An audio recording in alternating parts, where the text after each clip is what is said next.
안녕하십니까. 자유북한TV의 김성민입니다. 한동안 찾아뵙지 못했습니다. 몸도 좀 아팠고 방송국 이전 등 여러가지 문제가 있었는데 제가 잘 적응하지 못했나 봅니다. 죄송합니다. 앞으로는 특별한 일이 없는 한 꼭꼭 찾아뵙고 자유통일과 관한 이야기를 함께 나눠보았으면 좋겠습니다. 오늘은 시한부 인생을 사는 김정은라는 제목으로 말씀을 드리려고 하는데, 그보다 먼저 김여정 관련 이야기를 말씀드리도록 하겠습니다. 김여정이 김정은의 누이 동생 정도로 대한민국에 알려졌을 때 북한 주민들은 잘 몰랐습니다. 김정은 관련 행사에 언뜻 나서서 설쳐대는 김여정을 바라보면서 저 여자는 저 앤 도대체 뭐지? 라는 반응을 보였었습니다. 2017년 12월 노동당 제5차 세포연장 대회 폐막 공연 때 김정은과 함께 최상위 관람석에 앉아있는 김여정의 사진이 노동신문에 나왔을 때 그때 비로소 북한 주민들은 저 여자가 김정은의 여동생 이른바 백두혈통이구나 라는 것을 알게 되었습니다. 이듬해 2018년 2월 김정은의 여동생 김여정이 북한 헌법상 국가수반인 김영남 최고인민회의 상임위원장, 그리고 최희 국가체육지도위원장, 리선권 조평통위원장 등과 함께 한국에 오게 되죠. 그리고 김정은의 친서를 문재인 대통령에게 직접 전해주게 됩니다. 이를 계기로 김여정의 위상은 크게 달라집니다. 김정은의 가장 큰 신임을 받는 사람은 김영남이 아니라 바로 김여정 나다. 김정은의 더 큰 신임을 얻은 자는 리성권 조평통위원장 따위가 아니라 바로 나다 라고 하면서 남한 방문 내내 그 뾰족한 턱을 치켜세우고 다닙니다. 문재인과 문재인 정부가 김여정을 대하는 태도를 지켜보는 남북한의 수많은 사람들이 이른바 백두혈통의 권위를 인정해버렸다라는 이야기가 됩니다. 여기서 문재인과 문재인 정부는 북한 헌법상의 국가 수반인 김영남에게 나름의 예의를 차리고 김여정을 무시했어야 하지 않았나라는 생각을 해봅니다. 독재자 김정은에게 환장하고 김정은에게 잘 보이고 김여정이 김정은에게 방남보고를 곱게 해주기를 바람하지 않으며 김여정에게만 매달리지 않았나라는 생각도 지울 수 없습니다. 이를 지켜본 김정은은 과거 인천 아시안게임 폐막식 때 북한의 권력 3인방이었던 황병서, 최룡해, 김양곤을 보냈을 때보다 상대적으로 눈에 띄는 김여정 한 대에 놀라버렸다는 이야기도 나오고 있습니다. 그리고 그때 북한 주민들보다 남조선 문재인 대통령에게, 그리고 대한민국의 좌파 정권에게 백두혈통이 더 잘 먹힌다는 것도 김정은은 알게 되었을 것입니다. 국제사회조차 김영남이 아니라 김여정에게 주목하는 걸 바라보면서 가족이 해먹고 가족끼리 대물림하는 북한식 세습 독재체제를 남한과 국제사회가 인정하고 있다라는 것을 김정은은 체험하게 되었을 것입니다. 여기서 다시 한번 문재인 정권과 국제사회가 북한의 세습 및 가족 통치에 대해 경계하고 비판했어야 했다라는 점을 강조하고 싶습니다. 부인을 제1부수상으로 임명하고 권력을 남용하다 처형당한 루마니아의 니콜라이 차우세스쿠, 가족의 사치와 호화 생활을 위해 국고를 탕진하다가 처벌받은 인도네시아의 수하르토와 필리핀의 마르코스, 60여 년간 형제가 독재 시스템을 운영해온 쿠바의 피델과 라울 카스트로의 사례를 들며 김정은과 김여정을 비판하지 못했다라는 점이 아쉽기도 합니다.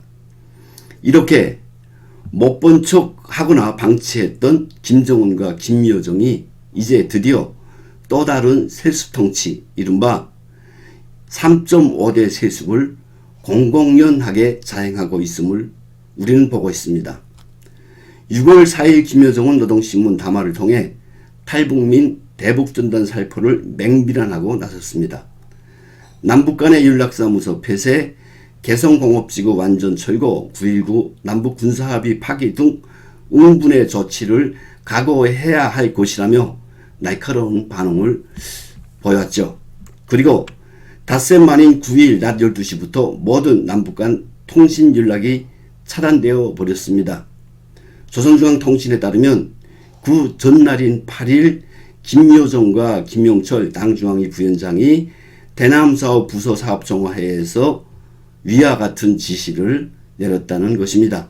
그러면서 대남사업을 철저히 대적사업으로 전환해야 한다는 점을 강조하면서 배신자들과 인간 쓰레기들이 저지른 죄값을 정확히 개선하기 위한 단계별 대책 사업을 심의했다라고 신문은 전하기도 했습니다. 대북전단 살포야말로 박상학 대표를 중심으로 한 탈북민들의 표현의 자유에 근거한 권리이고 저들이 말하는 탈북민들의 사명인데 김여정의 말 한마디에 대한민국 정부가 발칵 뒤집히는 희한한 사태가 발생하고 있다라는 이야기입니다. 그런데 여기서 우리가 더 주목해야 되고 더 세심히 살펴봐야 할 문제가 있으니 김여정의 지시에 따른 북한 언론과 주민들의 반응입니다.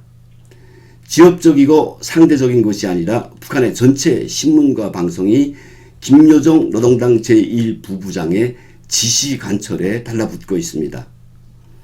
2인자를 절대로 용납하지 않는 북한의 독재 체제에서 수령 외 그 누구의 이야기도 지시로 포장되어 본 적이 없습니다.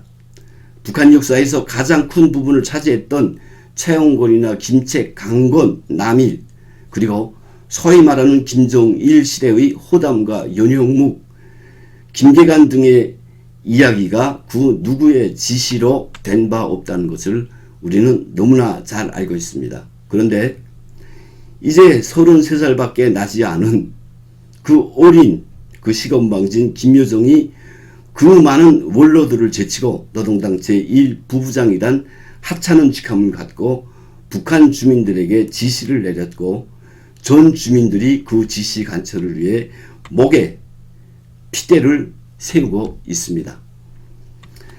물론 탈북자들이 가증스럽다거나 남조선 당국은 역시 북한의 적이라는 학습 효과 때문에 목소리를 높이고 있겠지만 저들도 모르는 사이에 김여정을 백성들에게 지시를 내려도 되는 수령의 반열에 세워버렸고 그 어린 애를 지시를 내려도 되는 수령으로 인정해 버렸다는 것입니다. 다시 말해서 김정은 후계의 구도가 과거와 달리 예기치 못한 방향에서 극적으로 진행되고 있다는 점에 주목하고 이른바 3.5대 세습에 대해 관심을 가지고 지켜봐야 할 것이며 이를 막기 위한 대책을 세워야 한다라는 점도 말씀드리고 싶습니다.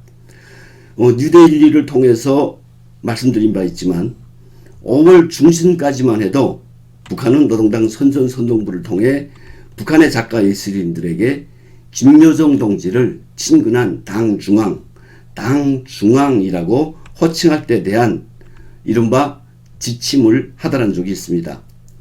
한때의 김정일을 당중앙이라고 호칭했던 과거가 있는지라 이 같은 소식을 전해준 북한의 고위 정보통은 저에게 지금 우리나라에서 북한이 되겠죠. 우리나라에서 후계자 작업이 진행되고 있는 것 같다라고 말하기도 했습니다.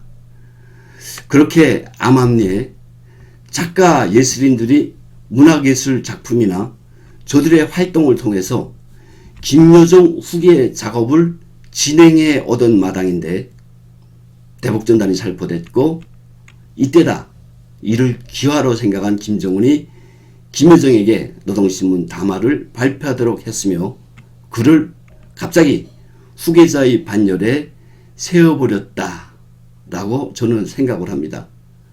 방송을 듣고 계시는 청취자분들의 생각은 어떨지 정말 궁금하기도 합니다.